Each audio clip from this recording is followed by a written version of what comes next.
Comment peindre facilement les flammes de vos impressions 3D en résine transparente, c'est ce que je vais vous montrer aujourd'hui après générique. C'est parti!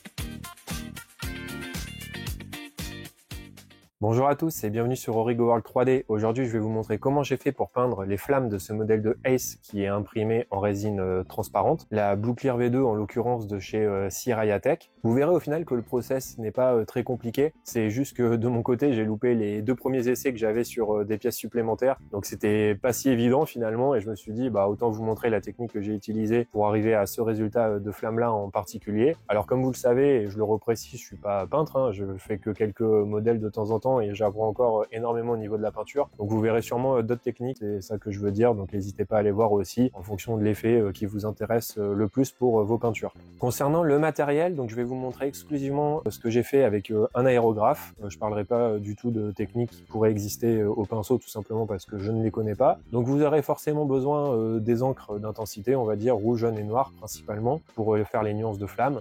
Un vernis brillant qu'on appliquera à la fin, vous verrez, et surtout de l'isopropanol comme diluant, tout simplement pour garder ou en tout cas redonner la transparence à la résine transparente qu'on a à la base. Vous le verrez notamment si vous avez l'habitude d'imprimer ce type de pièces, que quand vous avez fini le post-traitement et au passage aux UV, on a tendance à avoir une résine transparente qui est un petit peu opaque et finalement qui n'a pas ce côté transparent tel qu'on le voulait à la base. Et si vous remettez un petit peu d'isopropanol dessus, vous pouvez faire le test chez vous, vous allez voir que vous retrouverez cette brillance. Par contre, quand ça va sécher et s'évaporer, vous allez retrouver ce côté un petit peu opaque, mat, même si je sais pas si c'est le bon terme, mais en tout cas vous aurez perdu un petit peu en transparence par rapport à ce que vous vouliez à la base. Pour la dilution de ces encres de chez Valero et de la même façon pour le vernis brillant, j'ai utilisé à chaque fois une dilution à 1/3 de solvant et 2/3 de peinture.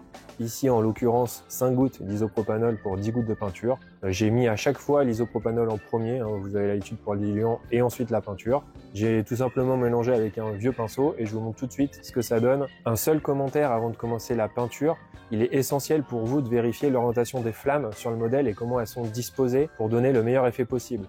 Donc comme vous pouvez le voir, les pièces ne sont pas assemblées sur la figurine, je les ai pas collées. Donc il faut faire ce travail préliminaire pour peindre correctement les flammes avec l'aérographe. Et concrètement ici, vous verrez que j'ai essayé d'être forcément plus sombre à la base et dans le creux des flammes et plus clair sur le haut. Donc ça c'est vraiment un travail à faire de votre côté pour savoir quel va être tout simplement le dessus des flammes et le dessous. Ça a l'air évident comme ça, mais ça va vous permettre en fait de faire les effets plus sombres ou de lumière, donc rendre la flamme un peu plus vive en fonction de son orientation. On va commencer par appliquer l'encre rouge sur l'ensemble des flammes en essayant de faire un dégradé vers les pointes et en accentuant la couleur sur la base et sur les creux. Ensuite, je suis passé sur l'encre noire exclusivement dans le creux et en projetant par le bas pour créer les effets d'ombre sur les flammes. Donc là, vous pouvez le voir directement sur l'image. Et enfin, j'ai utilisé l'encre jaune sur les pointes et dans les endroits où arriverait de la lumière pour rendre les flammes un peu plus vivantes et créer cette notion de dégradé à certains endroits pour que les flammes non plus ne soient pas exclusivement rouges. Sinon voilà, ça donnerait peut-être pas l'effet escompté. La dernière étape consiste tout simplement à appliquer un vernis brillant, donc ici c'est celui de chez Valero, à l'aérographe bien évidemment. Attention quand même si vous souhaitez utiliser un vernis brillant en bombe à la place, parce que tout simplement je ne sais pas si vous obtiendrez le même résultat, étant donné que j'ai dilué tout à l'isopropanol et que selon le solvant qui peut être utilisé dans les bombes de peinture, vous aurez peut-être pas cet effet aussi brillant et garder cet effet de transparence. Si quelqu'un a l'habitude de faire ça avec des bombes de vernis brillantes, n'hésitez pas à le mettre en commentaire. Voilà, juste je n'ai pas testé, je n'ai pas la réponse. Faites juste attention, si vous changez de process, vous n'obtiendrez pas le même effet que moi à la fin. Il ne reste plus qu'à assembler les différentes pièces et je vous montre le résultat final. Pour information, la mise en peinture m'a quand même pris environ 15 heures si jamais vous posez la question et seulement 30 à 40 minutes pour les flammes.